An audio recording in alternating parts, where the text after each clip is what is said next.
The blade falls with a wet thud. Blood pools in the straw. The crowd roars its approval. Standing over the headless corpse, axe still dripping, is perhaps the most feared and reviled man in all of medieval society, the executioner. But what was it really like to hold this terrible profession? What drove a man to take up the axe, the rope, the wheel of torture? And how did these men live with themselves, knowing that their hands were forever stained with the blood of hundreds, sometimes thousands of their fellow human beings? Welcome, viewers, to this exploration of one of history's darkest professions.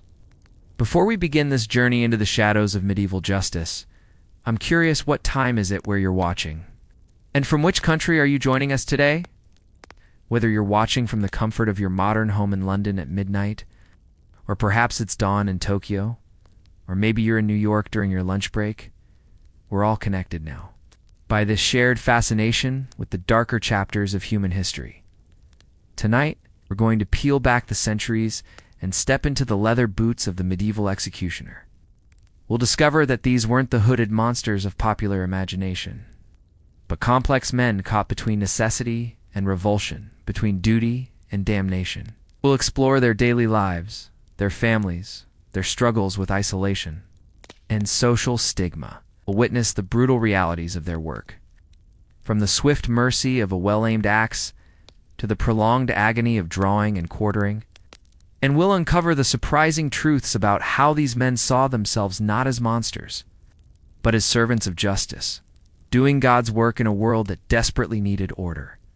The year is 1347. The Black Death is ravaging Europe, killing 1 in 3 people.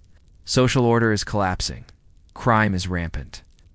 And in the midst of this chaos, one man stands as the final arbiter between law and lawlessness. His name is Wilhelm the Executioner, and he has just received word that tomorrow he must take the life of a woman accused of witchcraft. She is 17 years old. Wilhelm lives in a small stone house on the outskirts of town, deliberately placed where decent folk won't have to see him coming and going about his daily business. The house is modest but well built. Execution pays better than most medieval professions, though the social cost is immeasurable. Wilhelm inherited this profession from his father, who inherited it from his father before him. In medieval society, occupations ran in families, passed down like heirlooms.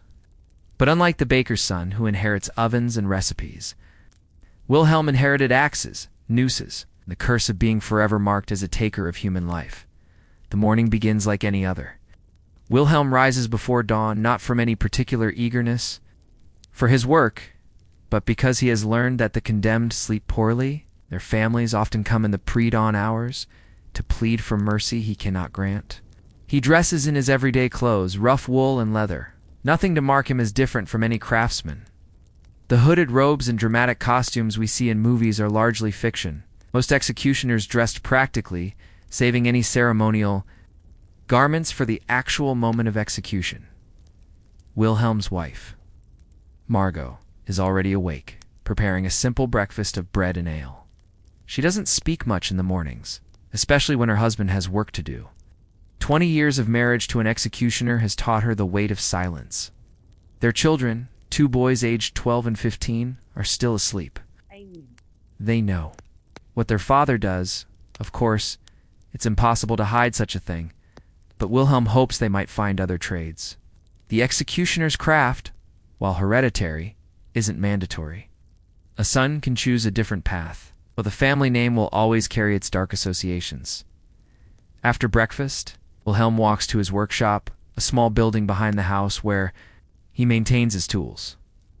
This is perhaps where the reality of medieval execution differs most sharply from popular imagination. Wilhelm is first and foremost a craftsman. His axes must be kept razor-sharp. His ropes must be inspected for fraying. His knowledge of human anatomy must be precise. A botched execution is not just a professional embarrassment, it can spark riots. The tools of his trade fill the workshop. Several axes of different weights and blade shapes, each designed for specific purposes.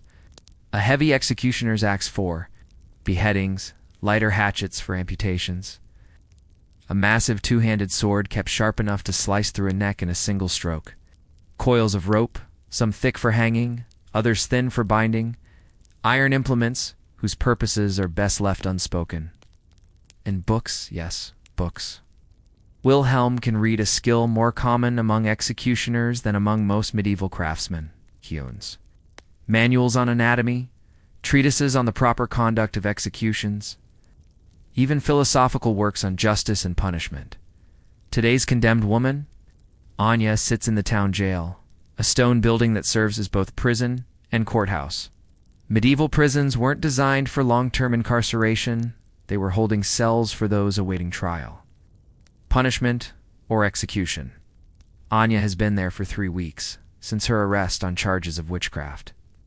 The evidence against her is what passes for conclusive in 1347. Her neighbor's cow died after she was seen speaking to it. She was observed gathering herbs at midnight, and most damning of all, she refused to sink when subjected to the ordeal by water. Wilhelm doesn't concern himself with guilt or innocence. A determination belongs to judges, juries, and priests. His role begins where theirs ends. He is the instrument of justice, not its architect. This psychological separation is crucial to understanding how executioners functioned in medieval society. They were technicians of death, not its judges. This distinction allowed many executioners to maintain their sanity and even their sense of righteousness. They weren't murderers, they were servants of the law. But the emotional toll was immense. Wilhelm has taken 37 lives in his 15 years as executioner. He remembers each one, their names, their crimes, their final words. Some faced death with courage, others with terror. Some proclaimed their innocence to the end, others confessed additional sins in hopes of divine mercy. Wilhelm has learned to read the signs: who will faint at the sight of the scaffold, who will struggle, who will go quietly. This knowledge is practical, not sadistic. A smooth execution serves everyone's interests. The morning is spent in preparation. Wilhelm inspects the scaffold in the town square, built yesterday by the carpenter and his apprentices. It's a simple platform of oak planks, raised 4 feet off the ground so the crowd can see clearly. The headsman's block sits at the center, its surface stained dark from previous use. Wilhelm tests the block's stability, checks that the wood hasn't split, ensures there are no obstacles that might interfere with his swing. Medieval executions were public spectacles. The executioner was the lead performer. The crowd's mood could shift from bloodthirsty excitement to dangerous anger if the execution went poorly. Wilhelm has seen riots sparked by a dull axe or a misstroke. The executioner who bungled his work might find himself the crowd's next target. This pressure to perform flawlessly in front of hundreds of screaming spectators while taking a human life is difficult for modern minds to comprehend. The tools are next. Wilhelm selects his medium-weight axe, its blade honed to perfect sharpness. He tests the edge against a piece of leather, watching it slice cleanly through. The axe handle is worn smooth from years of use, perfectly balanced for his grip. He also prepares a backup, a heavy sword, in case the first blow fails to sever the neck completely. The worst nightmare of any executioner is leaving the condemned alive but mortally wounded. Writhing in agony before a horrified crowd by noon, word has spread throughout the town. Execution days were medieval holidays of sorts, drawing crowds from neighboring villages. Merchants set up stalls around the square, selling bread, ale, and trinkets. Children are lifted onto their fathers' shoulders for a better view. Move through the crowd, reminding all present that they're witnessing divine justice made manifest. The festive atmosphere seems grotesque to modern sensibilities. But for medieval people, public execution served multiple purposes: entertainment, moral instruction, and social bonding through shared witness to justice. Wilhelm arrives at the jail as the church bells toll 1 o'clock. The procession to the scaffold is as carefully choreographed as a religious ceremony. First come the town officials, the bailiff, the sheriff, representatives of whatever noble lord holds authority over this territory, then the priests, carrying crucifixes and holy water. Finally, Wilhelm himself, walking beside the condemned. Anya is 17. Thin from weeks of poor prison food, her dark hair matted and unwashed. She wears a simple white shift, the traditional garment of the condemned. Her hands are bound behind her back, not to prevent escape. Where could she run in a crowd of hundreds? But to prevent her from interfering with the execution. Wilhelm studies her face as they walk. She's afraid, but not hysterical. Good hysterical prisoners make the work more difficult. The crowd parts as they approach the scaffold. Wilhelm helps Anya up the wooden steps, a curious courtesy, perhaps. But executioners learned early that small kindnesses could mean the difference between a cooperative prisoner and one who fought to the end. Once on the platform, the formal proceedings begin. A town official reads the charges and the verdict. The crowd listens with the focused attention of people at a religious service. This isn't mindless bloodlust. It's a community affirming its values, its laws, its commitment to order. Anya is given a chance to speak final words. She proclaims her innocence once more, then asks God's forgiveness for her sins and mercy for her soul. The crowd murmurs approval, a good death, dignified and properly Christian. Wilhelm positions Anya at the block. She kneels, places her head on the worn wood, extends her neck. Her hands are still bound behind her back. Wilhelm takes his position, feet planted firmly, axe raised.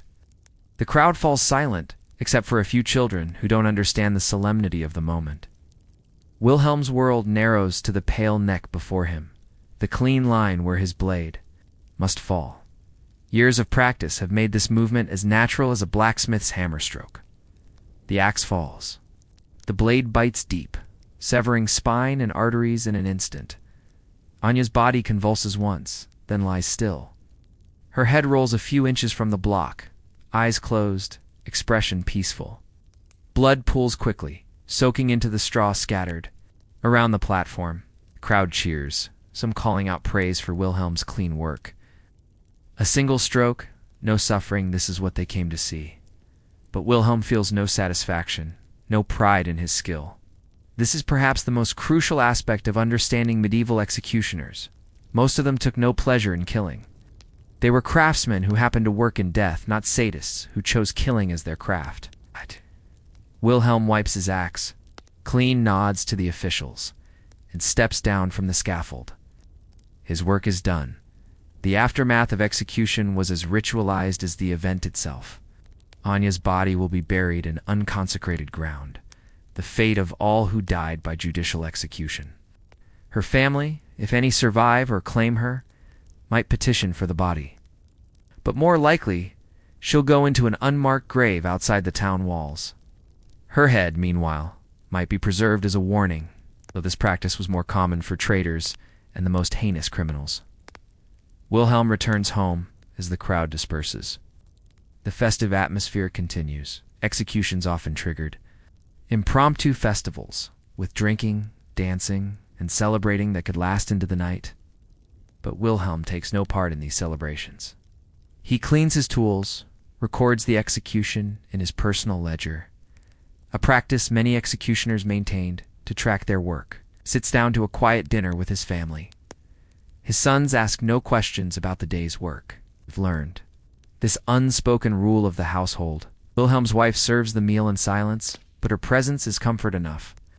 Later, alone, Wilhelm might pray for Anya's soul, reflect on the justice of her death, or simply try to forget the weight of the axe in his hands and the sound it made when blade met bone. This daily reality, the routine nature of taking human life, was perhaps the greatest psychological challenge faced by medieval executioners. Modern killers, whether soldiers, police officers, or criminals, typically kill in moments of high stress or emotion. The executioners killed routinely, coldly, as part of their regular work schedule. The psychological mechanisms that allowed them to function are complex and not entirely understood even today. Some executioners developed elaborate mental frameworks to justify their work. They saw themselves as agents of divine justice, carrying out God's will on earth.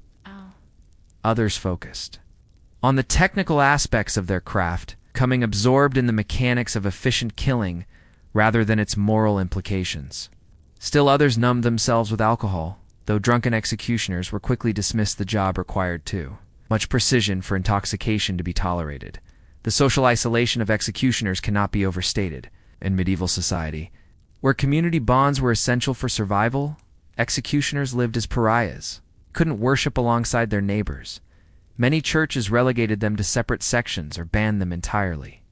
They couldn't drink in the same taverns, shop at the same markets, or participate in the same festivals as ordinary citizens. Their children faced similar stigma, often unable to marry outside the families of other executioners or social outcasts. This isolation created a peculiar subculture within medieval society.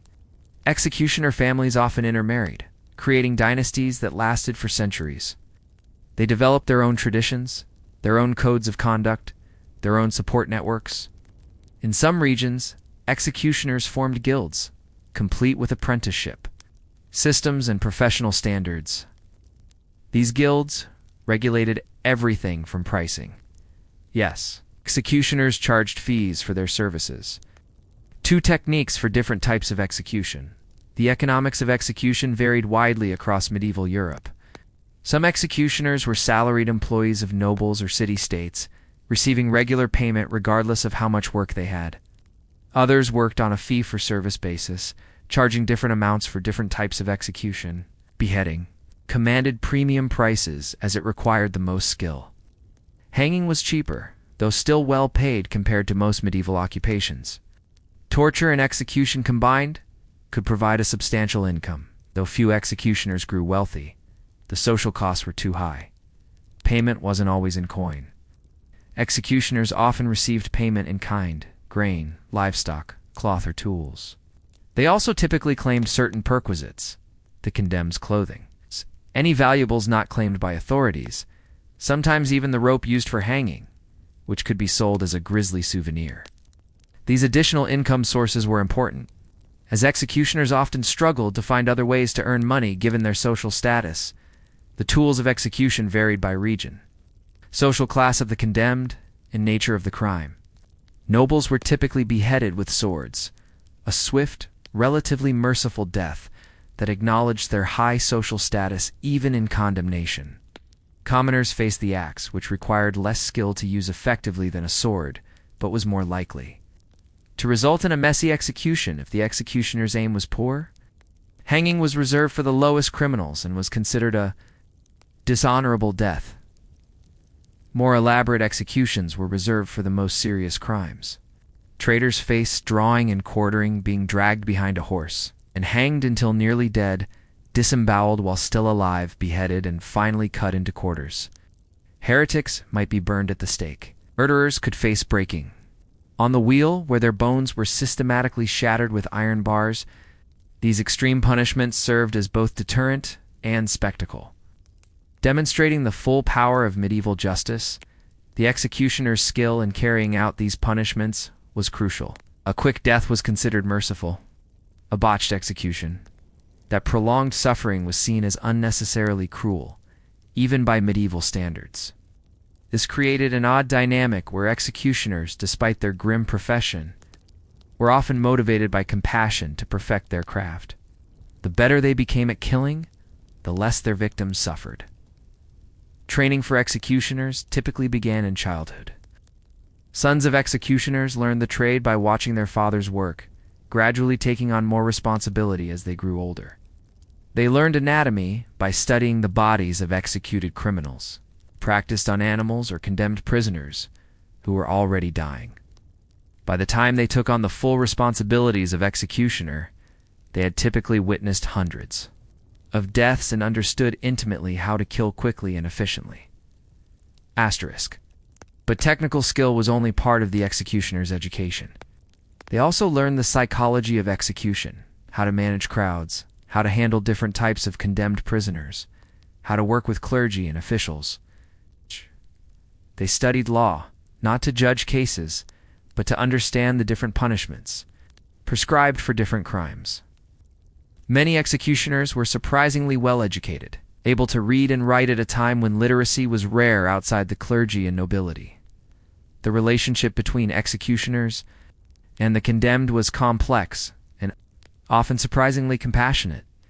Many executioners saw themselves as easing the condemned's passage from life to death, providing what mercy they could within the constraints of their role. They might offer a quick drink of wine before execution, speak comforting words, or ensure that family members could say goodbye. Some executioners developed reputations for kindness, despite their grim profession. This compassion extended two technical aspects of their work. Skilled executioner could make the difference between a quick, relatively painless death and prolonged agony. They learned techniques to ensure clean cuts, proper rope placement for efficient hanging methods to minimize suffering during torture. This knowledge was closely guarded and passed down through generations of executioner families. The psychology of the condemned varied enormously. Some faced death with courage, seeing execution as the price for their crimes or as passage to a better afterlife. Others collapsed in terror, requiring physical support to reach the scaffold. Religious faith played a crucial role. Many condemned prisoners spent their final hours in intense prayer, confessing sins and seeking divine forgiveness. The presence of priests at executions wasn't just ceremonial. It provided genuine comfort to many facing death. Medieval society viewed execution as a form of purification, both for the individual and the community. The condemned, by accepting their punishment, could theoretically achieve salvation despite their crimes. The community, by witnessing justice done, reaffirmed its commitment to law and order. This theological framework helped justify the brutality of public execution and made it easier for both executioners and spectators to participate in state-sanctioned killing. The crowd's role in executions was crucial and complex. They weren't passive observers but active participants in a communal ritual. Their cheers or jeers could influence how the execution proceeded. Sympathetic crowd might pray for the condemned or even attempt rescue. Hostile crowd might demand more brutal punishment or riot if they felt justice wasn't properly served. Executioners had to read and manage these crowd dynamics as skillfully as they handled axe or rope. Different crimes evoked different crowd responses. Murderers of children or priests faced universal hostility. Political prisoners might have supporters in the crowd who saw them as martyrs rather than criminals.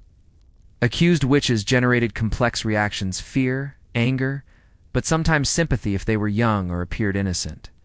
The executioner had to gauge these emotions and adjust his approach accordingly. The seasonal rhythm of medieval life affected executions.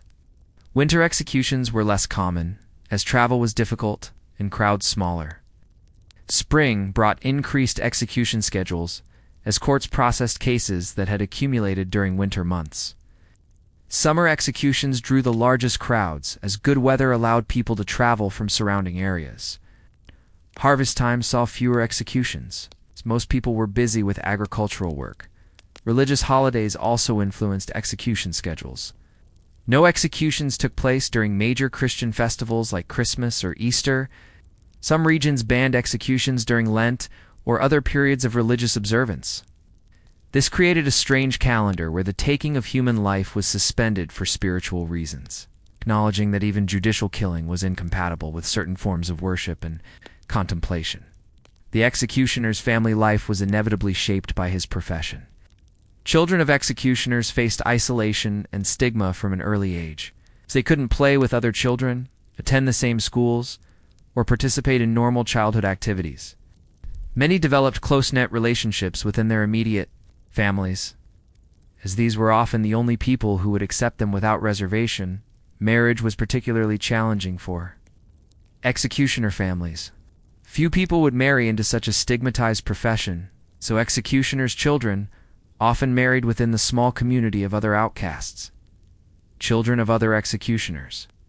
This created a hereditary class of social pariahs, bound together by their shared isolation from mainstream medieval society. Despite their stigma, executioners often developed strong relationships with certain segments of society.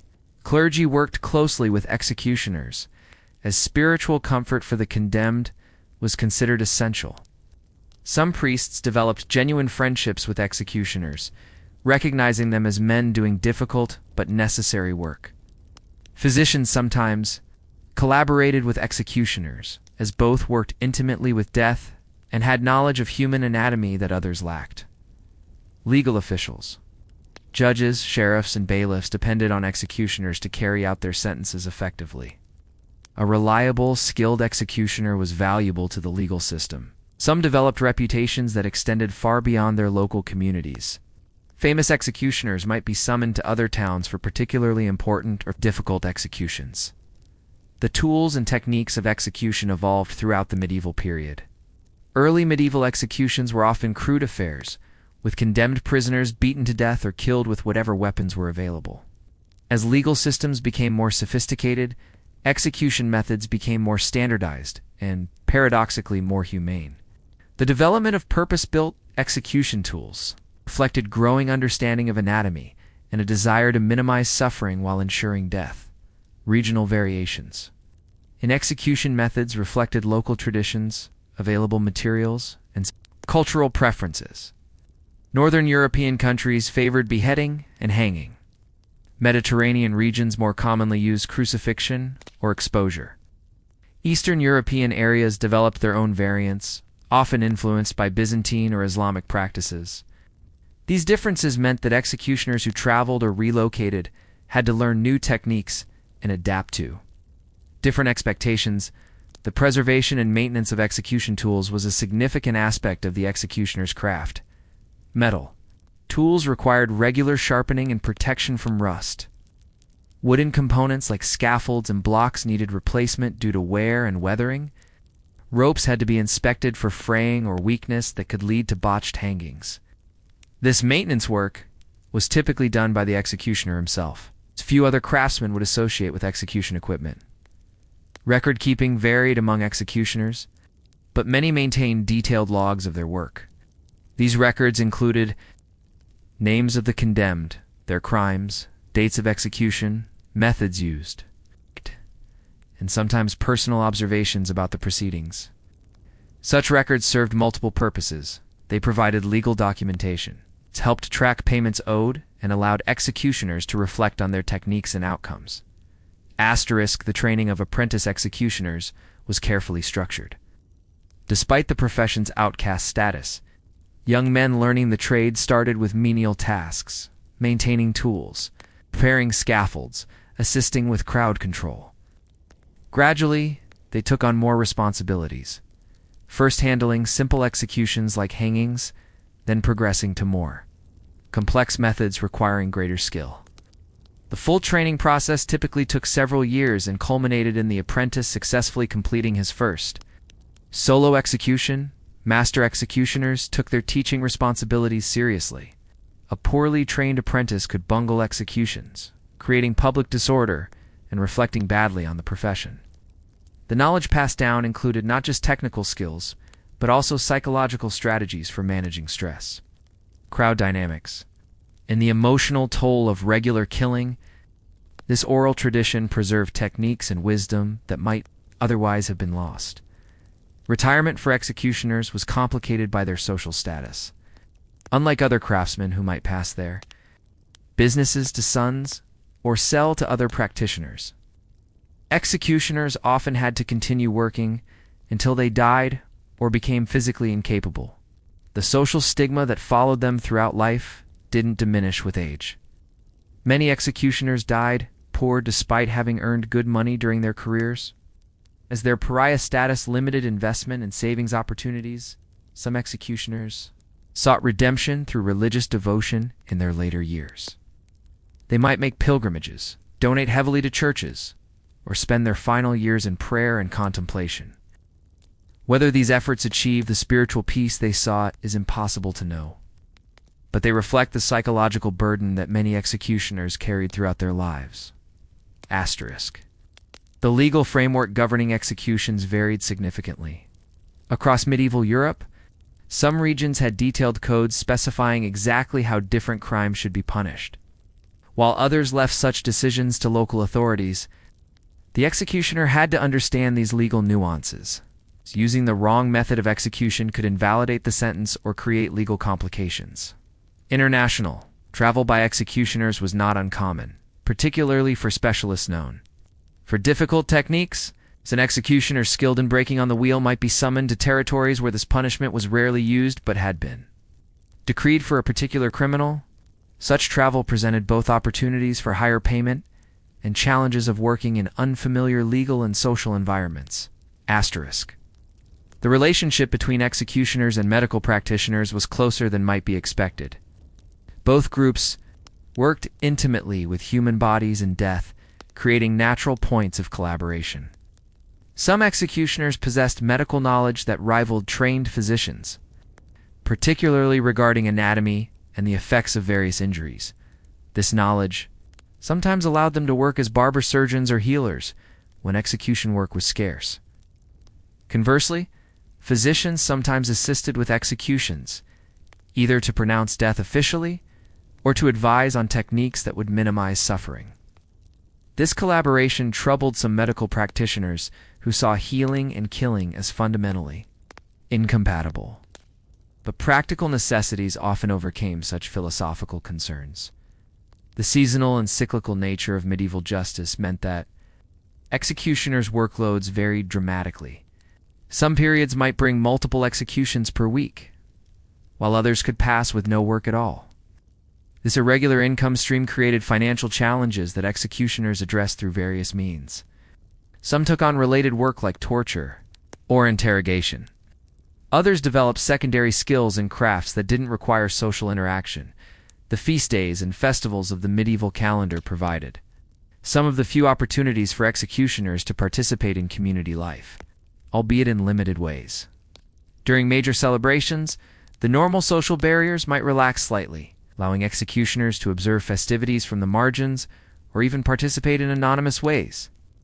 These brief respites from total isolation were psychologically important.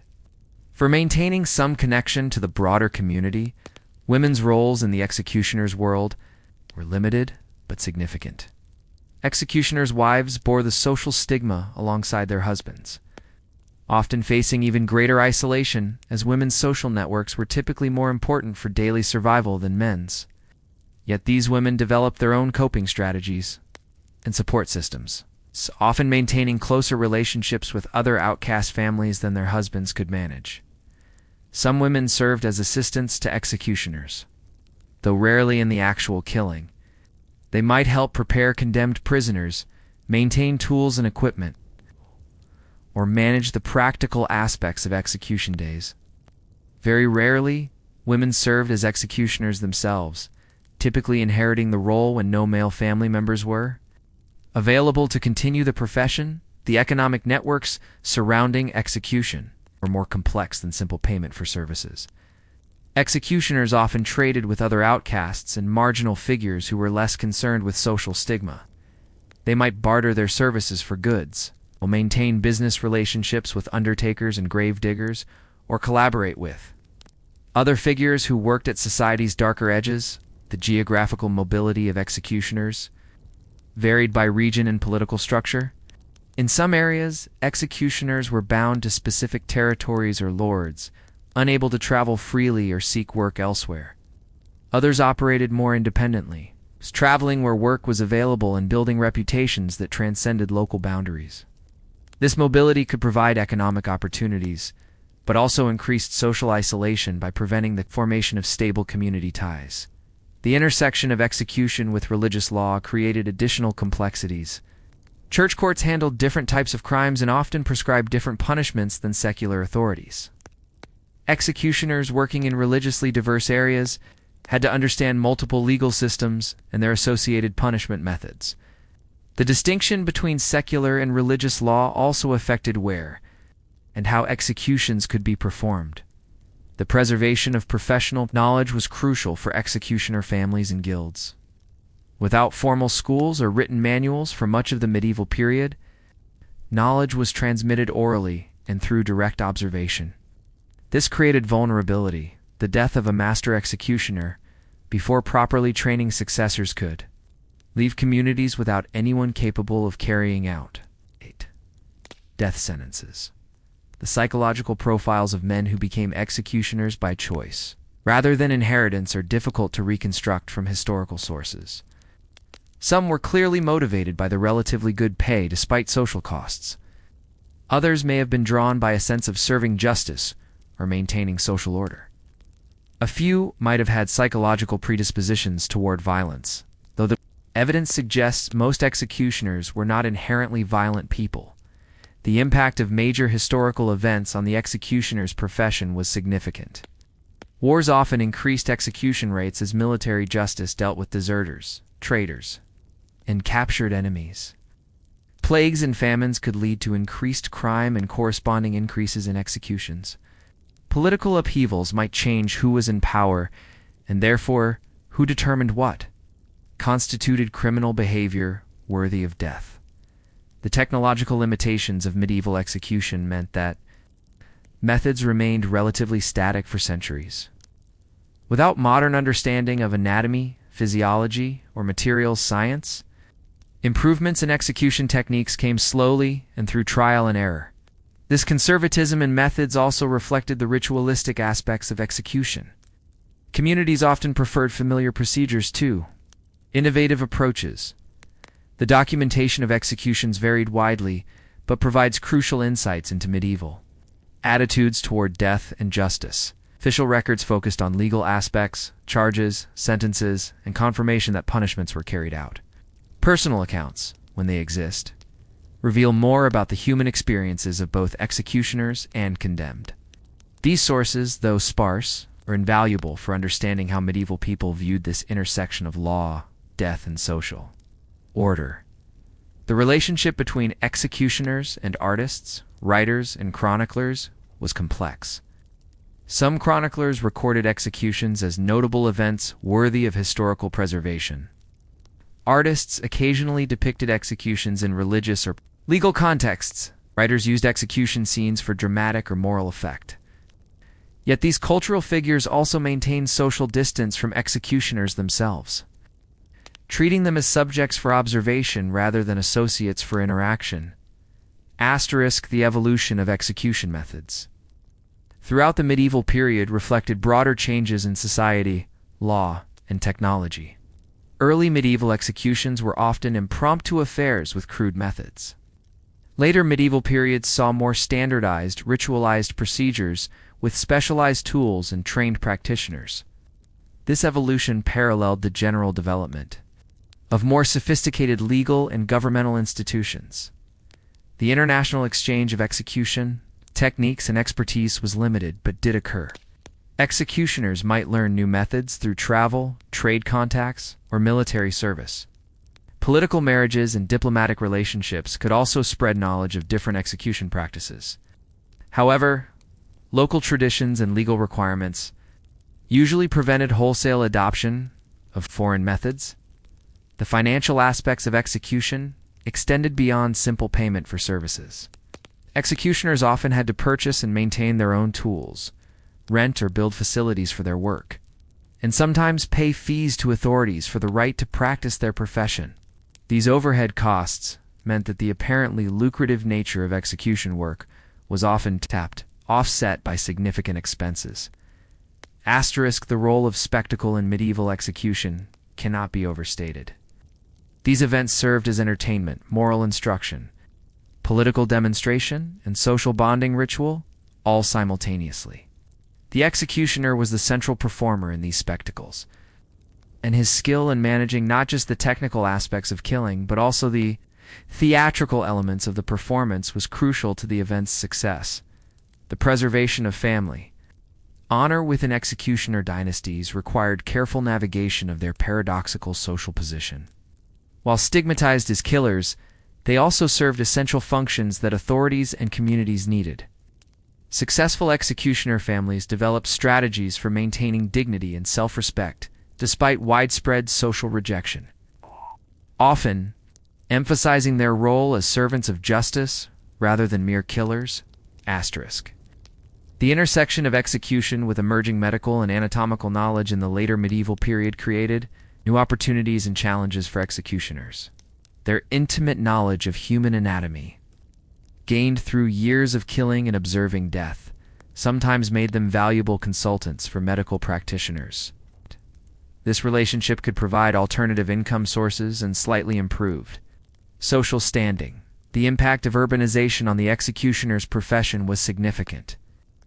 Larger cities provided more regular work and better pay, but also intensified social stigma due to closer living conditions and more rigid social hierarchies.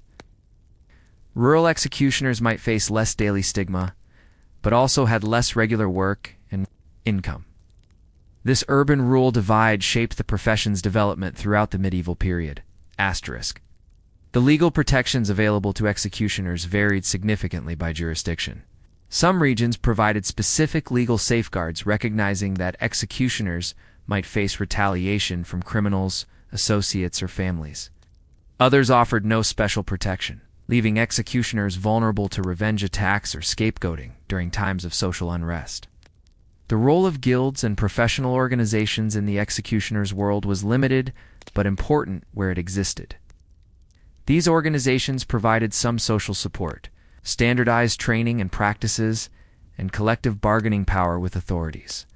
However, the stigmatized nature of the profession meant that executioner guilds were often small, weak, and viewed with suspicion by other craft organizations.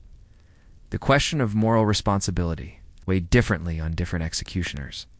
Some developed elaborate theological or philosophical justifications for their work, viewing themselves as instruments of divine or natural justice. Others compartmentalized their professional duties from their personal moral beliefs. Still, others struggled throughout their careers with the ethical implications of their work, sometimes leading to early retirement, alcoholism, or religious conversion. The practical challenges of execution work extended far beyond the moment of killing. Executioners had to manage logistics like crowd control, coordinate with multiple authorities, handle the disposal of bodies, and deal with the emotional needs of condemned prisoners' families. These ancillary responsibilities required diplomatic and organizational skills that complemented the technical aspects of their craft. The seasonal rhythms of medieval justice meant that executioners' work patterns differed significantly from other craftsmen. While blacksmiths or carpenters might have relatively steady work throughout the year, execution schedules clustered around court sessions, which often followed agricultural cycles. This irregular workflow required financial planning and flexibility that added stress to an already difficult profession. The development of regional specializations within the executioner's craft reflected both local legal traditions and individual skills. Some executioners became known for particular techniques or types of cases.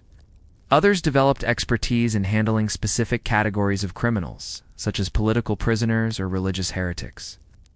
These specializations could provide enhanced income and professional recognition within the limited community of legal officials and other executioners. The intersection of execution with evolving concepts of mercy and justice created ongoing tensions for medieval executioners. As theological and philosophical understanding of punishment evolved, the growing emphasis on quick, merciful death conflicted with older traditions of prolonged, exemplary punishment. The documentation and record-keeping surrounding executions provides modern historians with valuable insights into medieval legal, social, and cultural practices. Executioners' personal records, when they survive, offer unique perspectives on law enforcement, social attitudes toward crime and punishment, and the daily realities of life at society's margins. These sources complement official legal records and chronicle accounts to provide a more complete picture of medieval justice systems. The training and apprenticeship systems for executioners reflected broader medieval approaches to craft education, while adapting to the unique requirements of their stigmatized profession. Master executioners had to balance the need for thorough technical training with the psychological preparation necessary for regularly taking human life. This dual focus on practical skills and mental resilience distinguished executioner training from most other medieval apprenticeships. The relationship between executioners and emerging concepts of professional medicine created both opportunities and conflicts. As medical understanding advanced, some executioners found their anatomical knowledge valued by physicians and surgeons. However, the association with death and violence that defined their primary profession often limited these opportunities and created tension with medical practitioners who emphasized healing over harming. The impact of major cultural and religious movements on the executioner's profession was significant, but varied by region and time period. The growth of universities and scholastic thinking influenced legal approaches to punishment, sometimes making execution procedures more standardized and theoretically grounded. Religious revival movements might emphasize mercy and redemption, affecting both the frequency of executions and the ceremonies surrounding them. Asterisk. The economic relationships surrounding execution extended into complex networks of associated trades and services. Carpenters built scaffolds, blacksmiths forged tools, clergy provided spiritual services, physicians confirmed deaths, and undertakers handled bodies. These interconnected relationships created a shadow economy around death that sustained multiple professions while maintaining the social isolation of the executioner at its center. The psychological mechanisms that allowed executioners to function varied considerably among individuals and evolved throughout their careers. Some developed ritualistic behaviors that helped them compartmentalize their work. Specific prayers, drinking patterns, or ceremonial preparations that created psychological distance between their professional and personal selves. Others found meaning through religious frameworks that cast their work as divine service, while still others numbed themselves through alcohol or other forms of escapism. The family dynamics within executioner households were shaped by the unique stresses of their profession. Children grew up understanding that their father's work made them different from other families. But the extent to which parents shared details of execution work varied greatly. Some executioners shielded their families from the specifics of their profession, while others involved older children in the practical aspects of tool maintenance and preparation, treating it as any other family trade. The seasonal patterns of execution work created rhythms of activity and inactivity that shaped executioners' lives. Spring often brought increased execution schedules, as courts processed cases that had accumulated during winter months when travel was difficult. Summer executions drew the largest crowds and commanded the highest fees, making this season crucial for annual income. Autumn might see a final surge of activity before winter's onset. While the cold months often meant little work and careful management of resources saved from busier periods, the geographical variations in execution methods reflected not only local legal traditions, but also available materials and cultural influences. Regions with strong Germanic influences favored beheading with axes or swords, seeing this as an honorable death appropriate for free men. Areas with Roman legal traditions more commonly used crucifixion or exposure. Northern regions developed hanging techniques adapted to their climate and available materials, while Mediterranean areas incorporated methods influenced by contact with Islamic and Byzantine practices. The evolution of execution tools throughout the medieval period reflected improving metallurgy, better understanding of anatomy, and ongoing efforts to make death swifter and more certain. Early medieval axes were often crude, heavy implements that required great strength and sometimes multiple blows to complete an execution. Later periods saw the development of lighter, sharper, more precisely balanced tools that increased the likelihood of single-stroke executions. The social rituals surrounding execution day extended far beyond the actual moment of death. Condemned prisoner's final meal, confession to clergy, opportunity to address the crowd, and ceremonial preparation all served important social and psychological functions. These rituals helped transform a simple killing into a meaningful community event that reinforced shared values and legal authority. The crowd's participation in executions was far more active and meaningful than modern observers might expect. Medieval audiences didn't simply watch passively, but participated through prayers, responses to speeches, and collective emotional reactions that validated the proceedings. Their presence transformed individual punishment into community affirmation of justice and social order. The professional relationships between executioners and legal authorities required careful navigation of social hierarchies and professional responsibilities. While executioners were essential to the justice system, their stigmatized status meant they had to interact with judges, sheriffs, and nobles through carefully maintained protocols that acknowledged both their necessity and their social position. The International mobility of skilled executioners created opportunities for those willing to travel, but also highlighted the universal nature of their social stigma. An executioner known for particular expertise might be summoned to other territories for difficult cases, but they would face the same isolation and suspicion wherever they went. This mobility allowed for the spread of techniques and professional knowledge while reinforcing the executioner's position as a permanent outsider. Asterisk. The relationship between executioners and emerging medical knowledge created complex opportunities and challenges. Some executioners possessed anatomical knowledge that rivaled trained physicians, gained through years of observing death and dismemberment.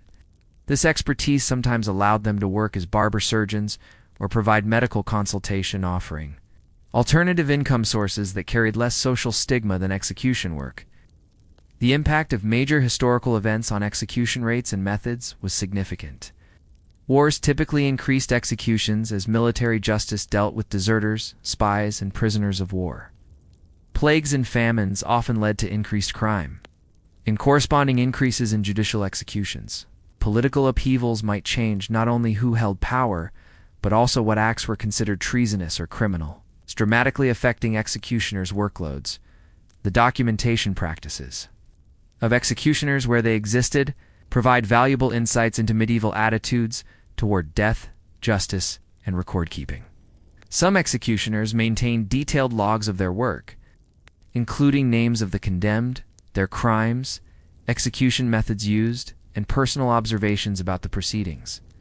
These records served multiple purposes: legal documentation, payment, tracking, and personal reflection on their craft. The training methodologies for apprentice executioners balanced practical skill development with psychological preparation for regular killing. Young men learning the trade progressed gradually from tool maintenance and crowd control to assisting with simple executions, and finally performing complex procedures independently. This progression typically took several years and required not only technical competence, but also demonstrated emotional stability in crowd management skills. The retirement and succession planning for executioner families presented unique challenges given their social status and the hereditary nature of their profession. Unlike other craftsmen who might sell their businesses or train non-family apprentices, executioners typically had to rely on family succession or face the possibility that their knowledge and position would die with them. This created pressure on executioner sons to continue the family tradition even when they might prefer other occupations.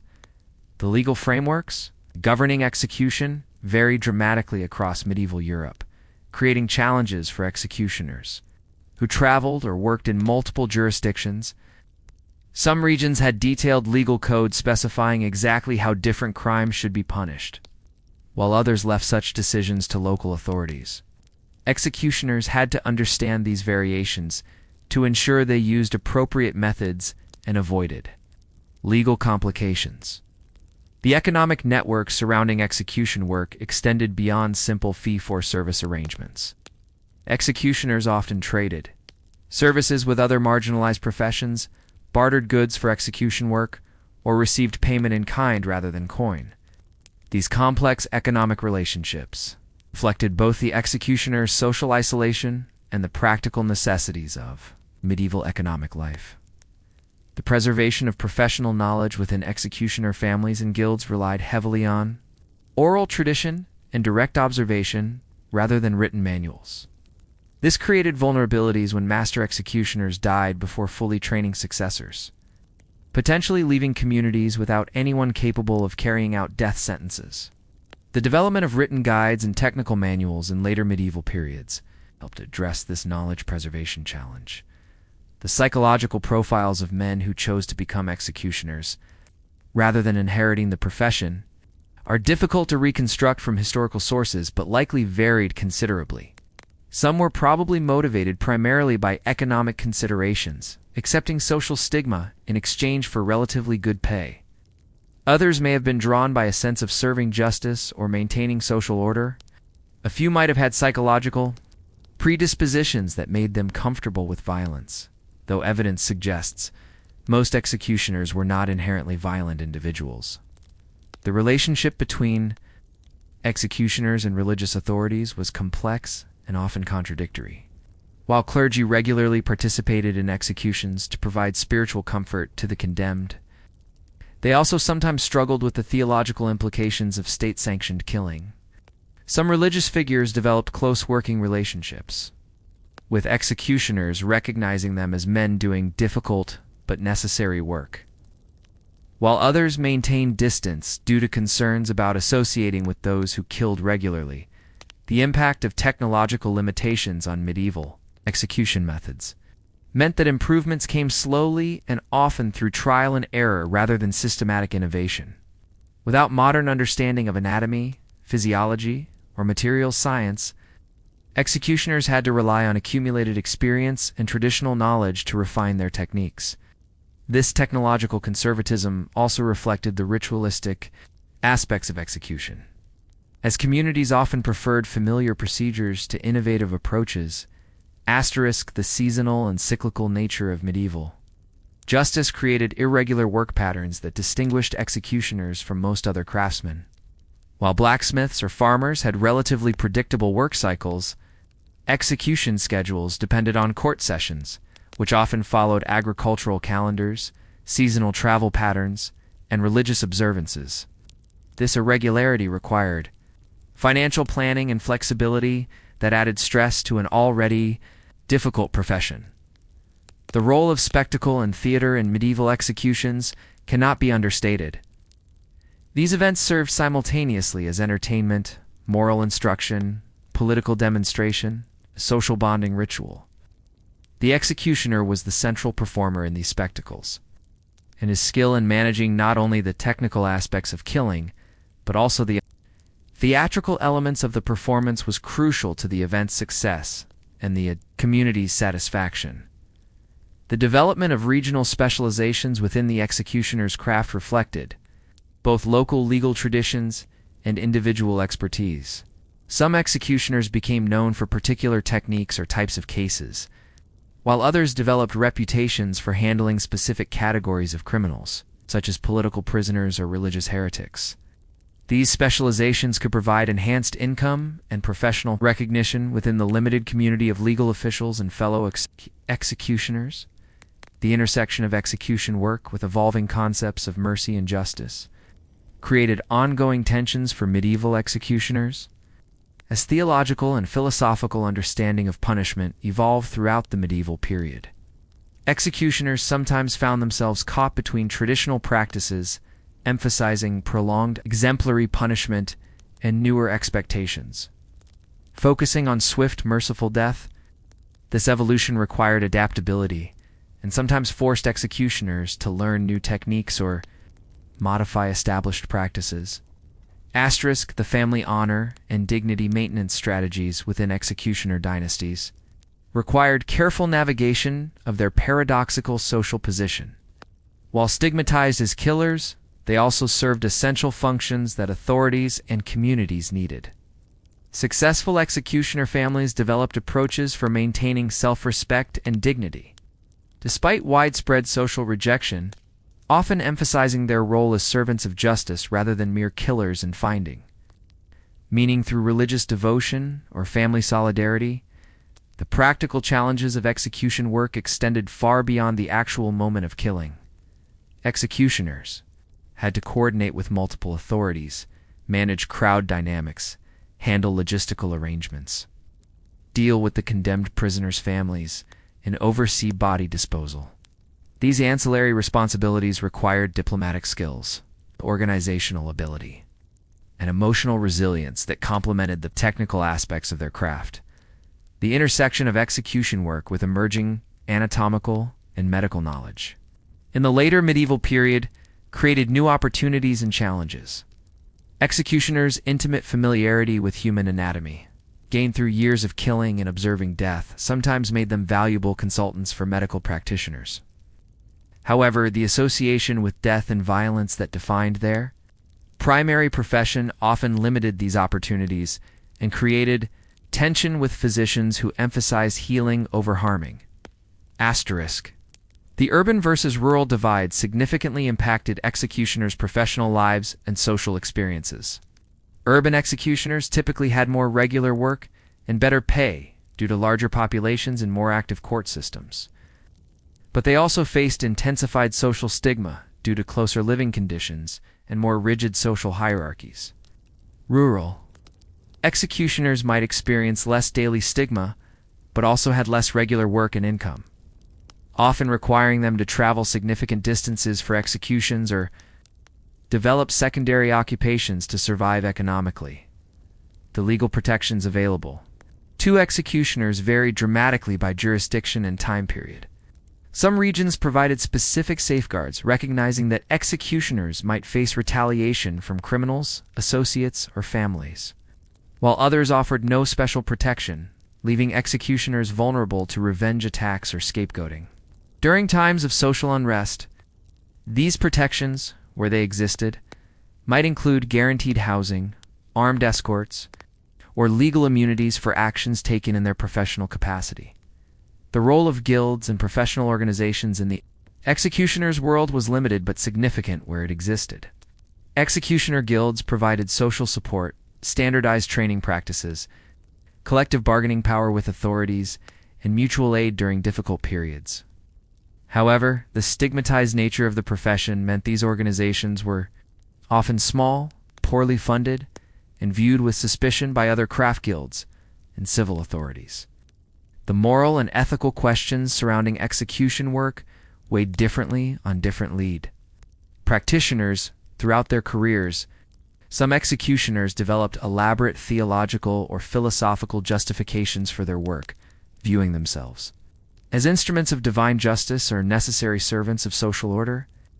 Others compartmentalized their professional duties from their personal moral beliefs, maintaining psychological separation between their work identity and their private sense of right and wrong.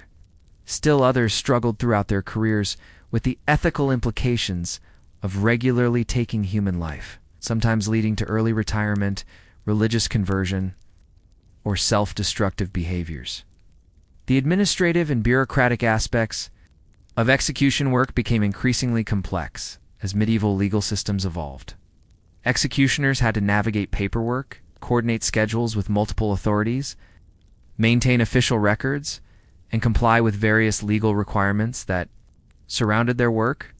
This bureaucratization of death reflected broader trends toward more sophisticated governmental and legal institutions throughout the medieval period. The international exchange of execution techniques and professional knowledge occurred through various channels. Despite the limited mobility of most medieval people, executioners might learn new methods through military service, trade contacts, or deliberate recruitment by authorities seeking specific expertise. Political marriages, diplomatic relationships, and territorial conquests could also spread knowledge of different execution practices. Though local traditions and legal requirements usually prevented wholesale adoption of foreign methods, the financial overhead associated with execution work was often substantial and poorly understood by contemporary observers, who saw only the fees executioners received. Practitioners had to purchase and maintain expensive tools, sometimes rent facilities for their work, pay various fees and taxes to authorities, and bear costs associated with their social isolation, such as higher prices from merchants willing to trade with them. These expenses meant that the apparently lucrative nature of execution work was often offset by significant hidden costs. The psychological evolution of executioners throughout their careers followed patterns that reflected the unique stresses of their profession. Many began with significant anxiety and moral uncertainty about their work, gradually developing coping mechanisms and professional identities that allowed them to function effectively. Some experienced what modern observers might recognize as symptoms of post-traumatic stress, while others seemed to adapt successfully to regular killing. The long-term psychological effects often emerged later in life, sometimes manifesting as religious obsession, alcoholism, or social withdrawal even beyond the isolation their profession already imposed. The relationship between executioners and the condemned prisoners they killed was often more complex and humane than popular stereotypes suggest. Many executioners developed reputations for kindness and mercy within the constraints of their role, offering comfort to prisoners, ensuring quick deaths, and showing respect for those they had to kill. This compassionate approach reflected both practical considerations. Cooperative prisoners made executions proceed more smoothly and genuine human. Empathy that persisted, despite professional requirements, the seasonal variations in execution. Work created not only economic challenges, but also psychological ones. Periods of intensive execution activity, such as might occur after major court sessions, could be emotionally overwhelming, even for experienced practitioners. Conversely, long periods without work might provide welcome relief but could also create anxiety about income and professional skills, as well as unwelcome time for reflection on past actions. The development of execution techniques throughout the medieval period reflected not only technological improvements but also changing cultural attitudes toward death, suffering, and justice. Early medieval methods were often deliberately brutal, emphasizing the pain and humiliation of the condemned as deterrents to others.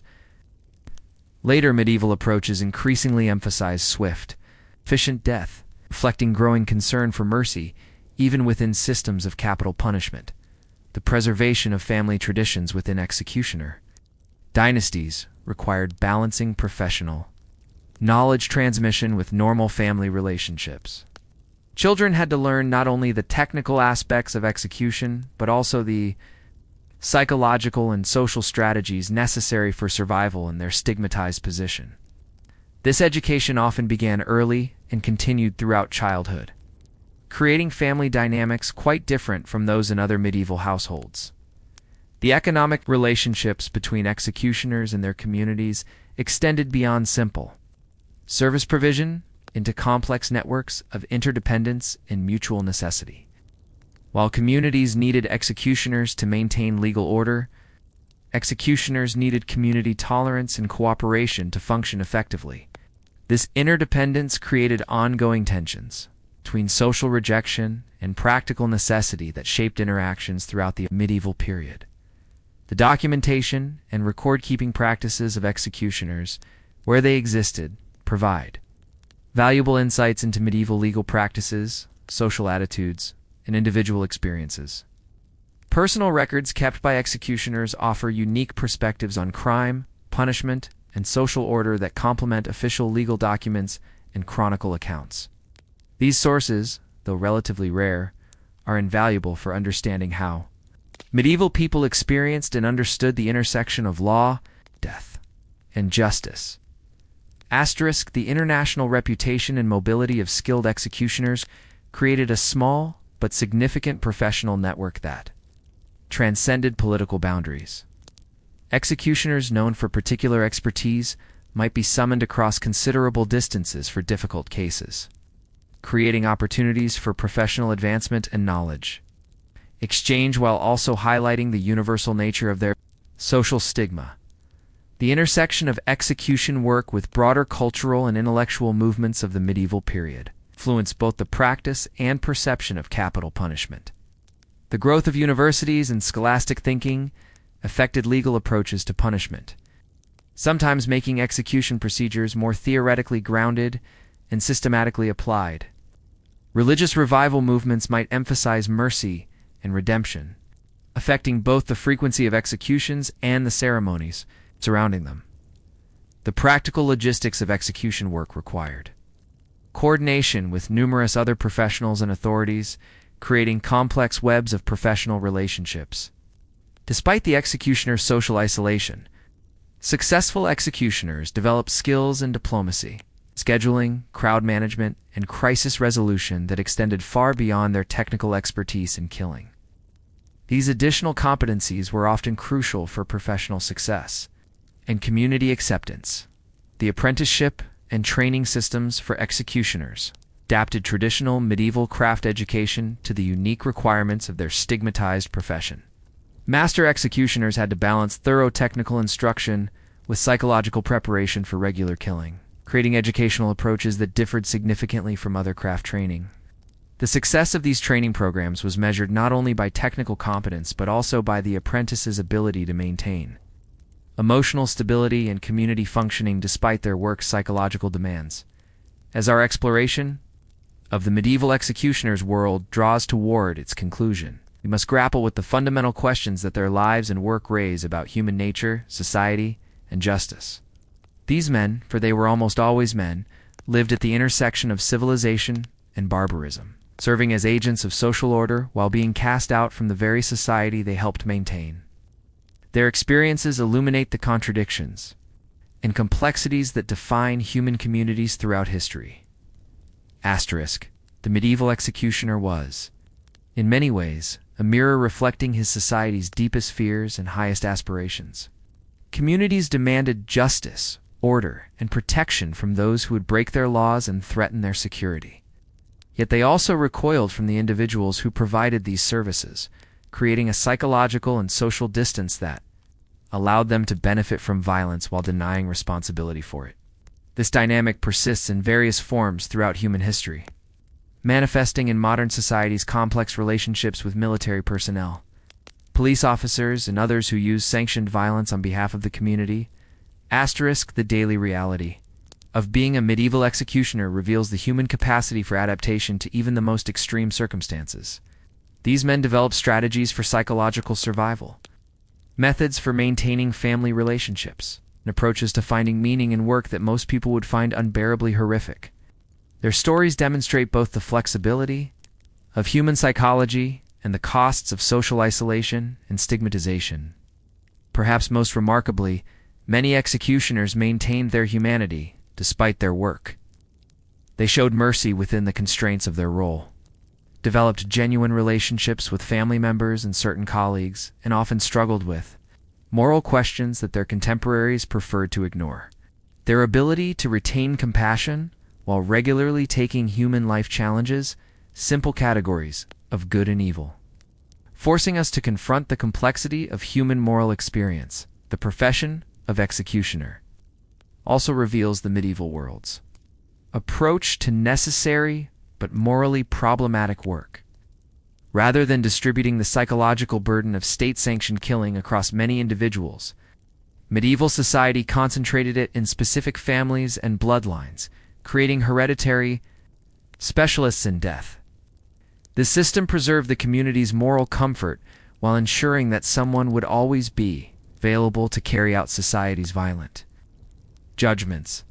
The social isolation imposed on executioners and their families represents one of history's most systematic examples of stigmatization and scapegoating.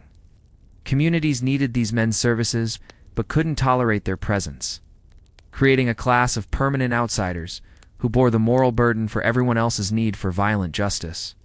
This dynamic reveals uncomfortable truths about how societies manage collective guilt and responsibility for actions they deem necessary but distasteful. The technical evolution of execution methods throughout the medieval period reflects broader changes in how Europeans understood death, suffering, and mercy.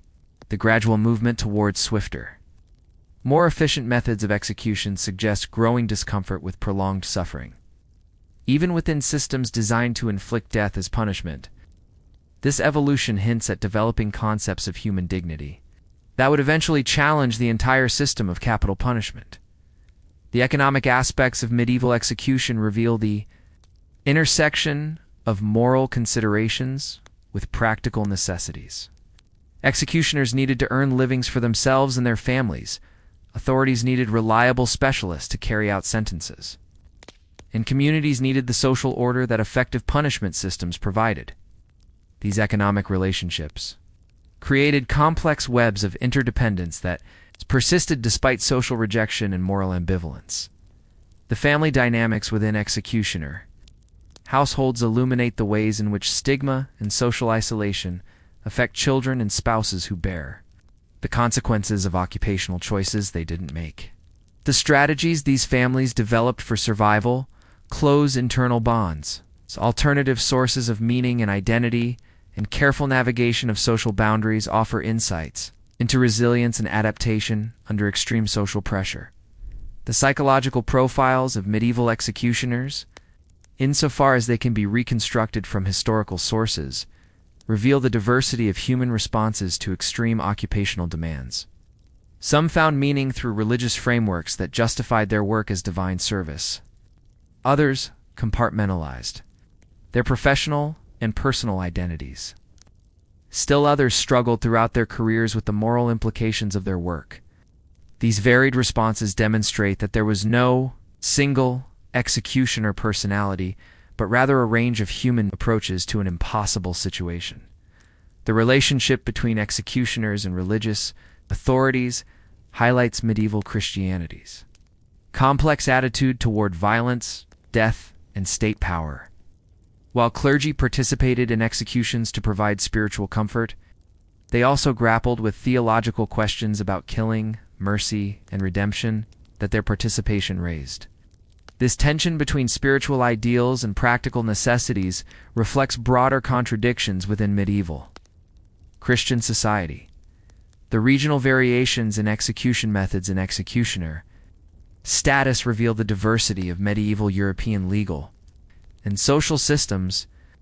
What was acceptable in one region might be prohibited in another, and executioners had to navigate these differences when they traveled or when political boundaries shifted. This diversity also suggests that there was no single medieval approach to capital punishment, but rather a range of evolving systems that reflected local traditions. Legal developments and cultural values. The preservation and transmission of execution knowledge within families and guilds represents a unique form of cultural inheritance. Unlike other crafts where skills might be adapted or improved by successive generations, execution techniques were often jealously guarded and passed down unchanged. This conservatism reflected both the high stakes involved in the work and the limited opportunities for experimentation and innovation. The intersection of execution work with emerging medical and anatomical knowledge in the later medieval period foreshadowed the eventual medicalization of death that would characterize later historical periods. Executioners' practical knowledge of human anatomy sometimes made them valuable to physicians and surgeons, creating professional relationships that transcended their usual social isolation. Asterisk. As we reach the end of our journey into the world of the medieval executioner, we're left with profound questions about human nature, social organization, and moral responsibility. These men lived lives of extraordinary contradiction, serving justice while being judged unjust, protecting society while being rejected by it, taking life while often demonstrating remarkable humanity. Their stories remind us that behind every system of justice, every framework of law and order, stand individual human beings who must somehow reconcile abstract principles with concrete actions. The medieval executioner, in his isolation and stigma, his technical skill and moral struggle, his necessity and rejection, represents in extreme form the challenges faced by anyone who serves as an agent of collective will. In our modern world, we may congratulate ourselves on having moved beyond the brutal simplicities of medieval justice. Yet the fundamental questions raised by the executioner's existence remain relevant. How do societies manage the need for sanctioned violence? What do we owe to those who carry out necessary but morally problematic work on our behalf? How do we balance justice with mercy, order with compassion, collective needs with individual dignity? The medieval executioner, standing in his blood-stained leather apron beside the scaffold, axe in hand and crowd baying for justice, embodies these eternal human dilemmas. His story is not just history, it's a mirror reflecting aspects of our own society and our own moral choices that we might prefer not to examine too closely as you return to your modern life. Wherever in the world you may be, whatever time your clock may show, remember the executioner's tale. Remember that behind every system of justice, every structure of law and order, every promise of protection and security, stand individual human beings wrestling with impossible moral choices. The executioner's story is ultimately our story. The story of how human beings have always struggled to create order from chaos, justice from violence, and meaning from the terrible necessities of communal life. The blade has fallen. The crowd has dispersed. The executioner has gone home too. His family, carrying with him the weight of another life taken in service of justice. Tomorrow, there may be another scaffold, another condemned prisoner, Another moment when society's need for order meets the human cost of providing it. And somewhere in the shadows of history, the executioner waits feared, necessary, and forever. Marked by the blood on his hands and the burden in his heart.